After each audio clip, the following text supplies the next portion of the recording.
একটু tata tata দাও বিয়ান। ও বিয়ান,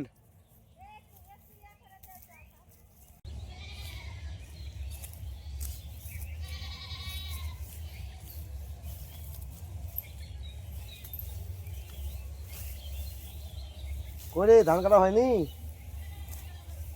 hello মিষ্টি বন্ধুরা, দাদা বন্ধুরা, আজকে আমি চলে আসছি ধান কাটতে। সকালে উঠে চলে আসছি রান্নাবাড়ি করে। এইমাত্র ধান কাটা ঠেকলো, এবং এইটুক ঠেকায় দিয়ে আমরা বাড়ি চলে যাবো। খুব সকালে আসছি তো, খুব ভোরবেলা চলে আসছি। আর সারাদিন এখন আর ভালো লাগছে না, মনে করছে এখন বাড়ি যাই।